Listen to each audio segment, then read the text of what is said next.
Hey guys, sorry I'm not there today. Let's go ahead and talk about our SOL review for today. We've got two SOLs we're going to be talking about. That is SOL 812 and SOL 813.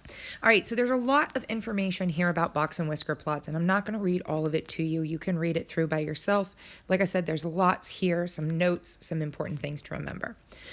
What is the most important thing to remember on a box and whisker plot? There are 5 numbers that we need. That first number is called our lower extreme, and it is also called our minimum. And that is our smallest piece of data. Then you next have your lower quartile, which we'll talk about in a second. You have your median. That's the middle point of your data. That is the middle of your data. You have the upper quartile, which again we'll talk about in a second. And last but not least, you have that upper extreme. So basically what your quartiles are, we know the median is the middle of your data. You find that by finding the middle point when organized from least to greatest. The lower quartile and the upper quartile are your medians of the lower and upper halves. Hopefully you remember this from when we talked about it previously. Your lower quartile, you're going to again organize those numbers from least to greatest and find the median of the lower half. That's anything below the median. And then the upper quartile, you're going to find the median of anything above the median. All right, so we also have something called the interquartile range, and that's where we take that maximum or that upper extreme and we subtract our minimum from that. That's our range. Our interquartile range is where we take the upper quartile and we subtract the lower quartile. Basically, your IQR or your interquartile range, that's this guy right here. Your interquartile range is asking you how long is the box part. So in this case, we would take 25, we would subtract 19, and we would say the box is 6 units long. So our interquartile range would be 6 units. Okay? We're going to skip to our next question, our first question, I should say. We've got a box and whisker plot over here to the side. And in that box and whisker plot, we can start to analyze some data. So our first point that we have is our minimum or our lower extreme at 50. Then we have our lower quartile here at 66. I'm going to write low Q. We have our median here at 75. I'm going to put an M there. We have our upper quartile here at 85. That's our UQ. And then our upper extreme, otherwise known as our maximum, at 96. All right, so what is the IQR? What is the interquartile range for this data? So we're going to simply take our upper quartile, that was our 85, and we are going to go ahead and subtract our lower quartile, which was 66. When we subtract those two numbers, we get, doing it in my head real fast, 19. What would constitute an upper outlier? So upper outlier would be a crazy piece of data that's not currently included in the graph. So a 100 would be considered an upper outlier because that's outside of the data. When we look at the lower outlier, we're looking for a number that's outside the data. So right now 50 is in the data. Something that would be crazy and much lower than that would be something like 40, maybe 30s. What percent of students scored below 66%? So 66% is right here, and that's our lower quartile. Remember that each quarter of the graph, we've got quarter 1, quarter 2, quarter 3, and quarter 4. Each quarter of the graph, just like quarters in a basketball game or in a football game, is 25% of the game. So if we've got students scoring below 66%, that's that blue section I colored right there, that means we have one section below 66% or 25% of our data. 1/4 of our data falls below 66%, or 66 as a score, excuse me. If this plot was created with data from 600 students, so we're assuming there are 600 students here, how many students scored between 66, here's 66, and 85? So that's one section, 2 sections of the graph, or we can call that 50%.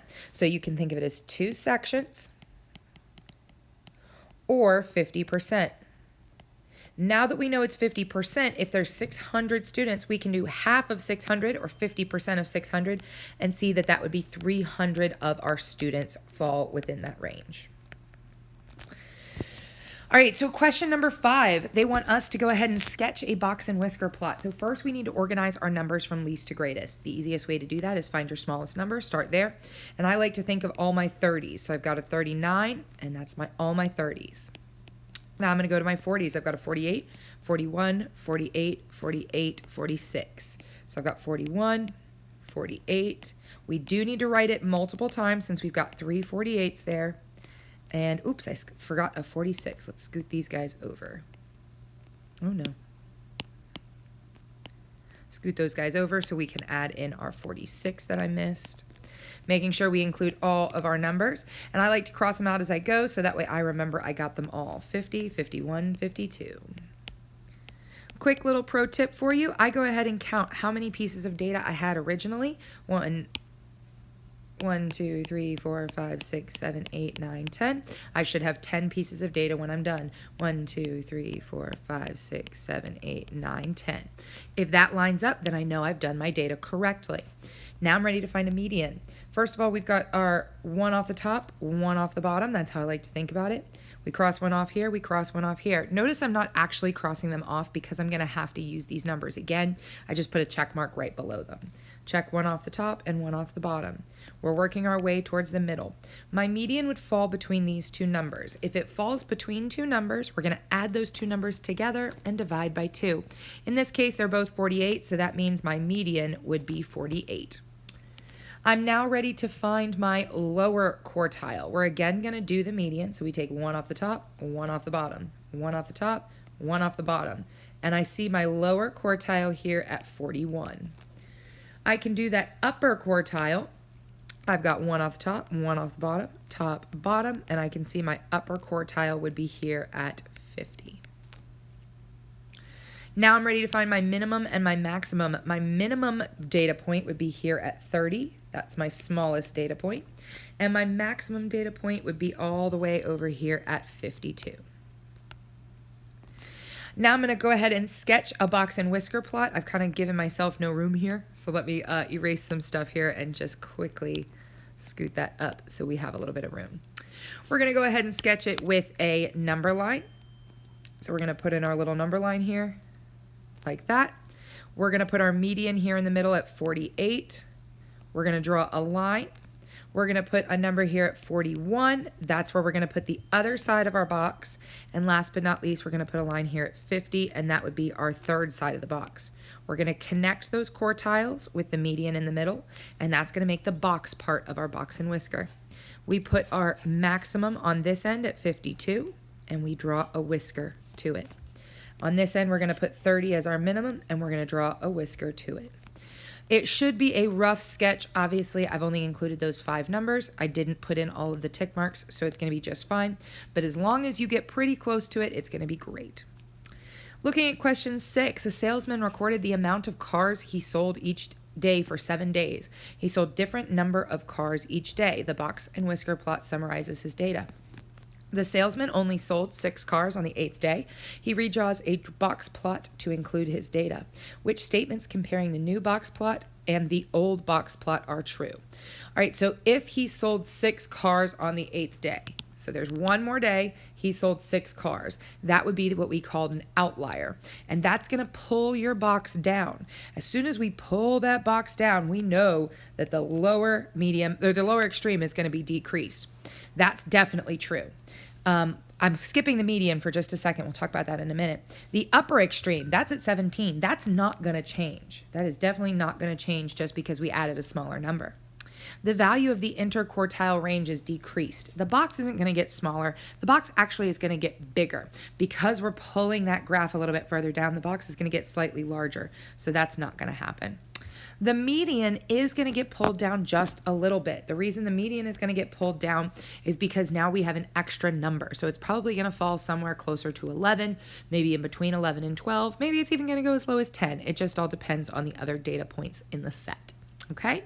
And this one was a select all, so we have 2 answers. The last one for our box and whisker plots is the number of math problems given during each lesson by 2 different math teachers is summarized in these box plots. Teacher A gave a different amount of problems during each of 9 lessons, so that's including 9 lessons. Teacher B gave a different amount of problems during 8 lessons. What is the total amount of lessons that had at least 10 problems? So we're going to look one teacher at a time. So both teachers, here's 10 problems. Teacher A had 1 section, 2 sections, So that means teacher A had 50% of their lessons were 10 problems, were at least 10 problems. And then teacher B, I actually drew that on the wrong side. It should be on the other side, like this side, because it says at least 10 problems. Teacher B gave a different amount of problems during 8 lessons. So let's go in the other way. Teacher B, he's over here, and 10, he's got 1 section, 2 sections, 3 sections. So that's going to be 75% of our data. So that means we can find 50% of 9 and 75% of 8. So I'm going to put a little 75% next to the 8 and a little 50% next to the 9. Now, I know that it's a half a lesson, so when we do 50% of 9, we're going to get 4.5 lessons. So for right now, we're going to go ahead and round it to 5. So we're going to say the first one had 5 lessons. Teacher A was 5. See if I can just write A equals 5. How's that? A equals 5. And then for teacher B, they did 8 problems. So that means they're going to have 6 lessons that are above 75%. Now it says the total amount. So we're going to add those two. So our total here would be 11 lessons. All right, so let's go ahead and scoot to scatter plots. These are super easy. I think you guys are going to find these to be very, very easy and quick to remember. There are 3 types of relationships. There's positive, negative, and no correlation. Remember, positive trend is going up over time. Negative trend is going down over time. No correlation can either look like that, where it's a straight line, where it's neither up nor down, or it could look just like dots in space that neither go up nor down. It could just be dots in space. I'm going to erase those dots so we don't look back at those later and wonder what those were about. All right, so let's look at question number 1. The scatter plot shows this relationship between Marvin's age and the time it took him to run the mile. I noticed that it's going down over time. It's getting smaller. So as Marvin got older, the time it took him to run the mile went up. That would be a positive relationship, and that's not what we see here. We see a negative relationship. As Marvin's age increased, as he got older, the time it took him to run the mile decreased. I like that one so far because that's going to be a negative relationship. C is as his age increased, the time it took him to run the mile remained constant. That would be a no correlation. And then no relationship down there at the bottom would also be a no correlation. Remember, we talked about it being a straight line like you see in this picture, or it could just be those dots, those crazy dots out in space that neither go up nor down. Okay? All right, so the answer here would be letter choice B. I'm not sure what happened to the numbers here and why it says 4, but that's okay. We're going to keep rolling. Which of these best describes this relationship? This would be a no relationship because it is not going up nor down. It's those crazy dots just out existing in space. Looking at problem number 3, the scatter plot shows several students' scores they received in a math and a music class last semester. We can see that trend is going upward over time. Which statement best describes the relationship of the scatter plot? So as it's going upward, we want to see both things increase. We see that math score getting higher and the music score getting higher. The one that shows both scores improving would be letter choice D. And last but not least, our history teacher asks her students how many hours of sleep they had the night before the test. Here is some data that shows the number of hours the student slept on the test. Plot the data points. All right, so we're going to go to 8 and 83. This is just like when you graph on coordinate planes. 7 and 86. And again, this is just a rough sketch. If they wanted a computer drawing, they would definitely do that. So it does not have to be perfect. We're just going to put them in where they fit. 6 and 76, 5 and 63, 7 and 90. Good grade. 4 and 60, not a good grade. 9 hours and an 89. And then 7 hours and an 81. All right, so now we can see a trend start to form. I notice that over time, as they get more sleep, they get a higher grade on the test. I can also use that line to predict. So for instance, I can look at this line and I can say, if I sleep 7 hours, I should get at least an 80 on the test. Or you can look at something like, I want to get a 90 on the test. I should sleep at least 8.5 hours to get a 90 on the test. You can do those predictions. That's what's really cool about these scatter plots. We can add that line of best fit and we can make some predictions.